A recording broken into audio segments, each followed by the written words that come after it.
ఇడ్లీ, దోశ, ఇలా ఉప్మా ఎప్పుడైనా చేసుకుంటే, లేదా వేడి వేడి అన్నంలోకి ఎప్పుడైనా నోరు బాగలేదు అని చెప్పేసి అనుకుంటే కాస్త కారపొడి వేసుకొని తింటే నోరు చాలా బాగుంటుంది అని చెప్పేసి ఇవాళ కారపొడి అయిపోయిందని కారపొడితో అయితే మొదలు పెట్టేశాను.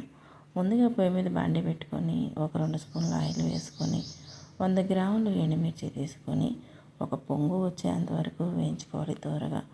ఆ తర్వాత మరొక 100 గ్రాములు కానీ 150 గ్రాములు కానీ కరివేపాకు తీసుకొని శుభ్రంగా నీళ్ళలో కడుక్కొని ఆరబెట్టుకున్న కరివేపాకు అదే బాండీలో వేసుకొని కాస్త దోరగా వేయించుకోవాలి.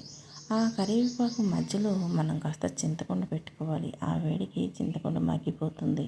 ఇప్పుడు అదే బాండీలో ఒక 100 గ్రాములు మినపగుండ్లు తీసుకొని పొట్టు మినపగుండ్లైనా పర్వాలేదు, చాయ్ మినపగుండ్లైనా పర్వాలేదు, మినపగుండ్లు తీసుకుని అదే బాండీలో కాస్త దోరగా వేయించుకొని ఆ చింతపండు మీద పోసేసుకోవాలి. ఇప్పుడు ఒక 50 గ్రాములు మెంతులు తీసుకొని 50 గ్రాములు కూడా కాస్త దోరగా వేయించుకోవాలి. మెంతులు ఎక్కువగా వేసుకుంటే చేదొస్తుంది కారం, అందుకని 50 గ్రాములు సరిపోతాయి. ధనియాలు కూడా మనం ఒక 100 గ్రాములు తీసుకొని దోరగా వేయించుకోవాలి. మనం ఇక దీంట్లో ఆయిల్ వేయాల్సిన పని లేదండి, అదే ఆయిల్ సరిపోతుంది. ఇక ధనియాలు వేయించుకున్న తర్వాత మనం మళ్ళీ ఒక 100 గ్రాముల జీలకర్ర తీసుకొని జీలకర్ర కూడా కాస్త దోరగా చిటాపట్టమనే వరకు వేయించుకోవాలి. ఇవన్నీ కూడా మీడియం సైజ్ మంట మీద వేయించుకుంటే కాస్త త్వరగా వేగుతాయి, బాగుంటుంది కారం కూడా రుచిగా.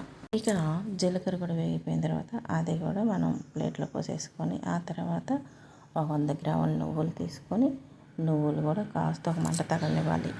నువ్వులు కూడా ఇలా కాస్త దోరగా చిటపటమని వేగటం అయిపోయిన తర్వాత అవి కూడా ప్లేట్లోకి తీసేసుకోవాలి.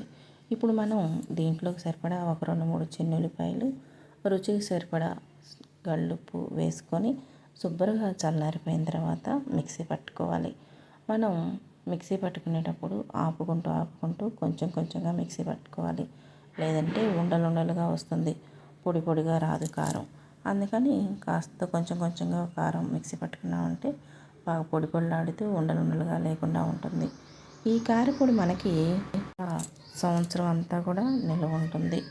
ఈ కారపొడి మనకి ఇడ్లీ, దోశ, అలాగనే ఉప్మా లేదా వేడి వేడి అన్నంలో కాస్త నెయ్యి వేసుకొని తిన్నాము అంటే కమ్మగా ఉంటుందండి. మీరు కూడా ఒకసారి ట్రై చేసి చూడండి. ఇక ఈరోజు కూర ఏమిటి అంటే క్యాలీఫ్లవర్ టమాటా చేద్దాము అనుకుంటున్నాను. అయితే ఈ క్యాలీఫ్లవర్ టమాటా కొంచెం భిన్నంగా మసాలాగా గ్రేవీగా వచ్చేటట్టు ఎలా చేయాలో చూపిస్తాను మీకు. ముందుగా మనం క్యాలీఫ్లవర్ ఒక 1/2 కేజీ తీసుకొని సన్నగా ముక్కలుగా కట్ చేసుకోవాలి. ఇలా సన్నగా ముక్కలుగా కట్ చేసుకోవడం వల్ల మనకి తినేటప్పుడు చాలా ఈజీగా ఉంటుంది. అలా ముక్కలుగా సన్నగా కట్ చేసుకోవడం అయిపోయిన తర్వాత కాస్త నీళ్లు వేడి చేసుకొని, అంటే ఒక 1/2 లీటర్ వాటర్ వేడి పెట్టుకొని ఆ వాటర్ని ఇందులోకి వేసుకోవాలి.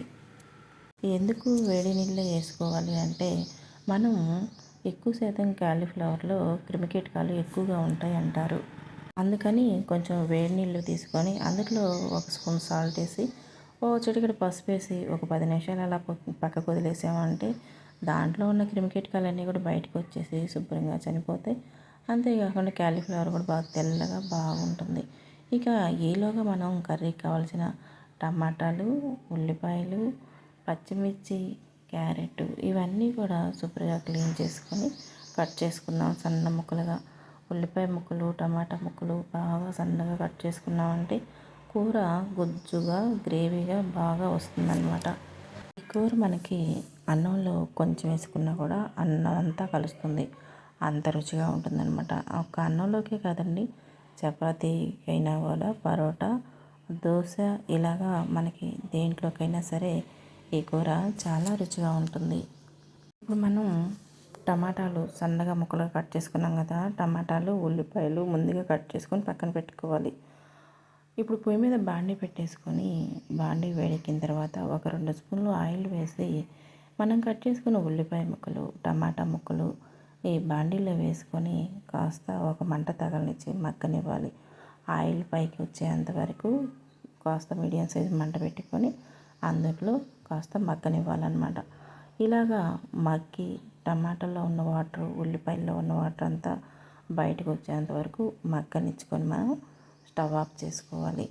ఆ తర్వాత మనం ఇవి ఆరిపోయేలోపు 4 శనగిత్తనాలు కానీ జీడిపప్పు కానీ యాడ్ చేసుకోవచ్చు. ఇప్పుడు మనం ఆ టమాటా ఉల్లిపాయల ప్యూరీ మొత్తం ఆరిపోయిన తర్వాత మిక్సీ పట్టుకుందాం. అందులోకి కాస్త ఒక 4 చిన్న ఉల్లిపాయలు, కొంచెం చిన్న అల్లం ముక్క వేసుకుంటే సరిపోతుంది. ఇలా టమాటా ప్యూరీ మిక్సీ పట్టుకున్నాం కదా. ఇప్పుడు మనం మళ్ళీ అదే బాండీలో 1 స్పూన్ నెయ్యి, 2 స్పూన్లు ఆయిల్ వేసుకొని ఆయిల్ హీట్ ఎక్కిన తర్వాత అందులోకి మనం ముందుగా కట్ చేసి పెట్టుకున్న క్యాలీఫ్లవర్, క్యారెట్ ముక్కలు, అలాగనే పోపు దినుసులు, కరివేపాకు, ఒక ఎండుమిర్చి ఇలాగా వేసుకొని ఒకదాని తర్వాత ఒకటి కాస్త దూరగా వేగనివ్వాలి. ఇలా క్యారెట్, క్యాలీఫ్లవర్ కాస్త దూరగా వేగనివ్వటం వల్ల మనం వాటర్ వేయకుండా కూర మంచి టేస్ట్ వస్తుంది మనకి. మనం చేస్తుంటేనే మన వీధంతా స్మెల్ వచ్చేస్తుంది, అంత రుచిగా ఉంటుందన్నమాట. ఈ క్యాలీఫ్లవరు, క్యారెట్ కాస్త మగ్గాక మనం టమాటా ఉల్లిపాయ ప్యూరీ మిక్సీ పట్టుకున్నాం కదా, అది కూడా ఇందులోనే వేసేసుకొని వాటర్ వేయకుండా ఒక 2 నిమిషాల పాటు అలా తిప్పుకోవాలి. ఈ ప్యూరీ అంతా మసాలా అంతా కూడా ఈ క్యాలీఫ్లవరు, క్యారెట్ ముక్కలకి పడుతుంది.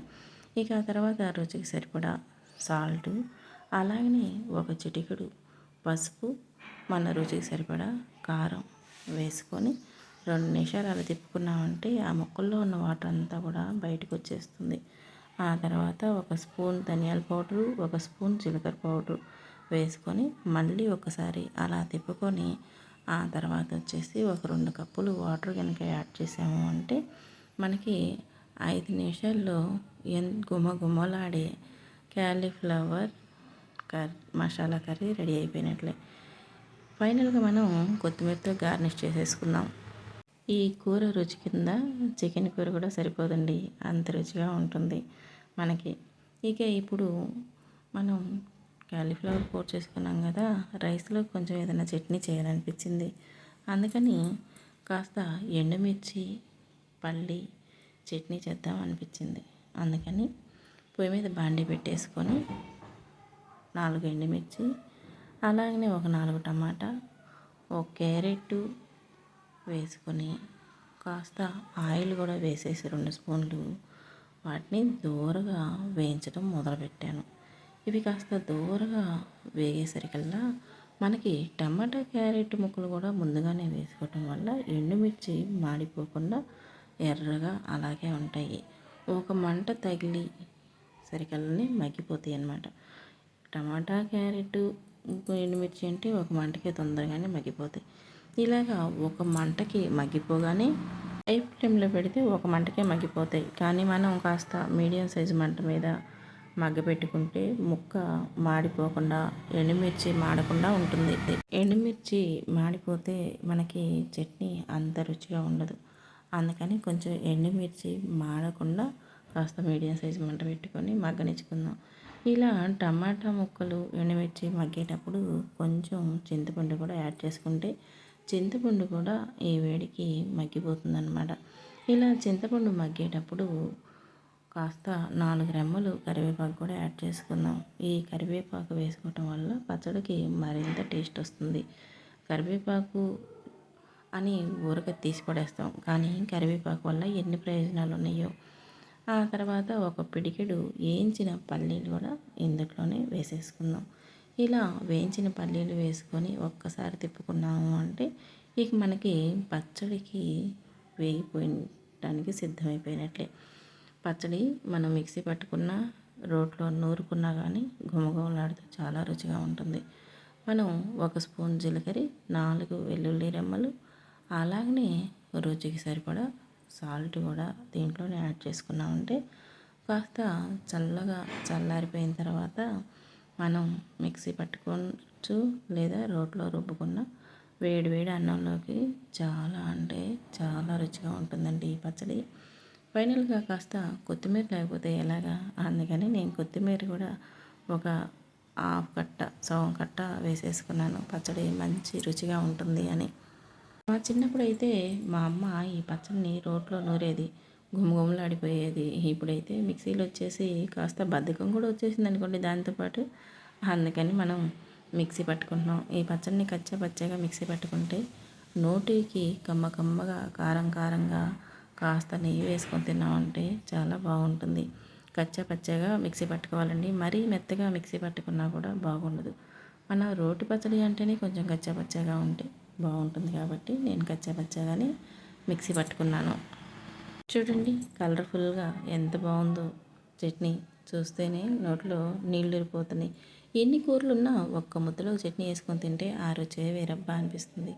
ఇక పులుసు కూర చట్నీ చేశాను కదా, ఇగురు కూరకి ప్రిపేర్ చేసుకుంటున్నాను. ఏం కూర ఇగురు కూర అని చెప్పేసి అనుకుంటున్నారా? ఇప్పుడు దాకా వంట చేసేసరికెళ్ళి ఒంట్లో ఉన్న చెమటంతా కారిపోయి నీరసం వచ్చేసింది. అందుకని సింపుల్గా ఇగురు కూర చేద్దామని ప్రిపేర్ అయిపోయాను. పన్నీర్ బీరకాయ ఇగురు వేద్దామని చెప్పేసి పన్నీర్ అయితే తీసుకొని కట్ చేసుకొని పక్కన పెట్టేసుకున్నాను. ఇప్పుడు బీరకాయ కూడా చిక్కు తీసేసుకొని, అంటే పైన చిక్కు తీసుకుంటే సరిపోతుందండి, మరీ మొత్తం తీసుకోవాల్సిన అవసరం లేదు. ఇలా బీరకాయ, ఆ తర్వాత వచ్చేసి ఉల్లిపాయ, 2 బీరకాయలు చిన్న సైజు బీరకాయలు తీసుకొని కట్ చేసుకున్నాను ముక్కలుగా, సన్న సన్న ముక్కలుగా. ఇప్పుడు ఉల్లిపాయ కూడా ఒక పెద్ద సైజు తీసుకొని అది కూడా సన్న ముక్కలుగా కానీ పొడుగు ముక్కలుగా కానీ కట్ చేసుకుంటున్నాను. ఇప్పుడు పొయ్యి మీద బాండీ పెట్టేసుకొని ఒక స్పూన్ కానీ 2 స్పూన్లు కానీ ఆయిల్ వేసుకొని, ఆయిల్ కాస్త హీట్ ఎక్కిన తర్వాత ముందుగా పన్నీర్ ముక్కలు అందుట్లో వేసుకొని వేయించుకోవాలి. ముందుగానే వేయించుకొని చెడమడా తిప్పేస్తే, ఎలా పడితే అలా తిప్పేస్తే పన్నీర్ అంతా గలీజ్గా అయిపోతుంది. అందుకని మీడియం సైజు మంట పెట్టుకొని చిన్నగా వేయించుకుంటే పన్నీర్ ముక్కలన్నీ గోల్డెన్ బ్రౌన్ కలర్లో ఇలాగా బాగా వస్తాయి అన్నమాట. ఇలాగ పన్నీర్ ముక్కలు కాస్త దూరగా గోల్డెన్ బ్రౌన్ కలర్ వచ్చేంత వరకు వేయించుకొని తీసి పక్కన పెట్టేసుకోవాలి. లేదంటే కూరలో చితికిపోయి అంతగా పన్నీర్ కనిపించదు. కూర అయితే రుచిగానే ఉంటుంది అనుకోండి, కానీ పన్నీర్ మాత్రం చూడటానికి కనిపించదు మనకి. అందుకని పన్నీర్ ముందుగా వేయించుకొని పక్కన పెట్టుకోవాలి. అదే బాండీలో ఒక 2 స్పూన్ల ఆయిల్ వేసుకొని మళ్ళీ బీరకాయ ముక్కలు, ఉల్లిపాయ ముక్కలు కూడా అందుట్లో వేసేసుకొని మనం 1కి 2 సార్లు తిప్పుకోవాలి. మనం ఈ కూర చేసేటప్పుడు మాత్రం మంట హై ఫ్లేమ్లో పెట్టుకుంటామా, మీడియం సైజ్ ఫ్లేమ్లో పెట్టుకుంటామా, అది మన ఇష్టం. ఎందుకంటే ఎలా పెట్టుకున్నా కానీ బీరకాయ ఉల్లిపాయ తొందరగానే మగ్గిపోతాయి కాబట్టి.